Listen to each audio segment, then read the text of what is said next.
ನಿಮ್ಮಲ್ಲಿ ಆತನು ವಾಸ ಮಾಡುವುದರ ಮೂಲಕ ನಿಮ್ಮಲ್ಲಿ ಸತ್ತಿರುವ ಎಲ್ಲ ಕಾರ್ಯಗಳನ್ನ ಆತನು ಬದುಕಿಸ್ತಾನೆ.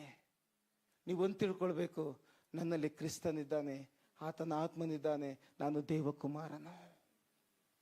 ದೇವಕುಮಾರನು. ಒಂದು ಸಾರಿ ಲಾಜರನು ಸತ್ತೋದ. ಸತ್ತ ಪರಿಸ್ಥಿತಿ ಆ ಮನೆಯಲ್ಲೆಲ್ಲ ತುಂಬಿಕೊಂಡಿದೆ. ಎಲ್ಲ ಅಳ್ತಾ ಇದ್ದಾರೆ. ಬೆಳಿಗ್ಗೆ ಸಾಯಂಕಾಲ 3 ದಿವಸ, 1 ದಿವಸ, 2 ದಿವಸ, 3 ದಿವಸ ಅದು ಸೋಕ್ ಜಾಸ್ತಿ ಆಗ್ತಾನೆ ಇದೆ. ಕುಟುಂಬದಲ್ಲಿ ಅಳು ಅಳು ಅಳು ಅಳು ಅಳು ದುಃಖ ಪ್ರಾರಂಭವಾಗ್ತಾ ಇದೆ. ಅಯ್ಯೋ, ನನ್ನ ತಮ್ಮ ಇದ್ದ, ಯೇಸು ಇದ್ದಿದ್ರೆ ನನ್ನ ಜೀವಿತ ಹಿಂಗಾಗ್ತಾ ಇರ್ಲಿಲ್ಲ. ಅಯ್ಯೋ, ನನ್ನ ತಮ್ಮ ಇದ್ದ, ಯೇಸು ನಾನು ಕೂಗದೆ, ಯೇಸು ನನ್ನ ಜೀವಿತದಲ್ಲಿ ಬರ್ಲಿಲ್ಲ, ಅದಕ್ಕೆ ನನ್ನ ತಮ್ಮ ಸತ್ತೋದ.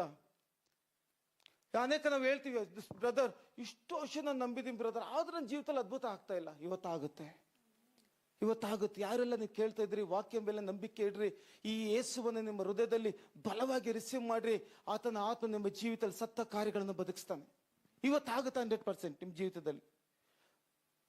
ಮಾಡ್ತಾಳೆ, ಮರೆಯಲ್ಲ ಅಳ್ತಾ ಇದ್ದಾರೆ, ಯಾರು ನನ್ನ ಬಿಡಿಸೋರು? ಯೇಸು ಇಲ್ಲಿದೆ, ನನ್ನ ತಮ್ಮನ ಸಾಯಕ್ಕೆ ಯೇಸು ಬಿಡ್ತಾ ಇರ್ಲಿಲ್ಲ. ಆದ್ರೂ ಯೇಸು ಇಲ್ಲದ ಕಾರಣ ಆ ಕುಟುಂಬದಲ್ಲಿ ದುಃಖ ಪ್ರಾರಂಭವಾಯಿತು. ಇವತ್ತು ಅನೇಕ ಕುಟುಂಬದಲ್ಲಿ ದುಃಖ ತುಂಬಿಕೊಂಡ ಕಾರಣ ಏನಂದ್ರೆ, ಯೇಸು ಇರೋದನ್ನ ಅರ್ಥ ಮಾಡ್ಕೊಳ್ಳಲ್ಲ. ಕ್ರಿಸ್ತನಲ್ಲಿದ್ರು ಕ್ರಿಸ್ತನಲ್ಲಿ ಇದ್ದಾನೆ ನಂಬಲ್ಲ. ಕ್ರಿಸ್ತನನ್ನ ಹುಡುಕಿ ಅಲ್ಲಿ ಇಲ್ಲಿ ನಾವು ಅಲಿತೀವಿ ಹೊರತು, ಯೇಸಪ್ಪ ನನ್ನ ಹೃದಯದಲ್ಲಿ ಬಾ ಅಂತ ಕರೆದಿದ್ದೀನಲ್ಲ, ಆ ಯೇಸು ನನ್ನಲ್ಲಿ ಇದ್ದಾನೆ ನಂಬಲ್ಲ.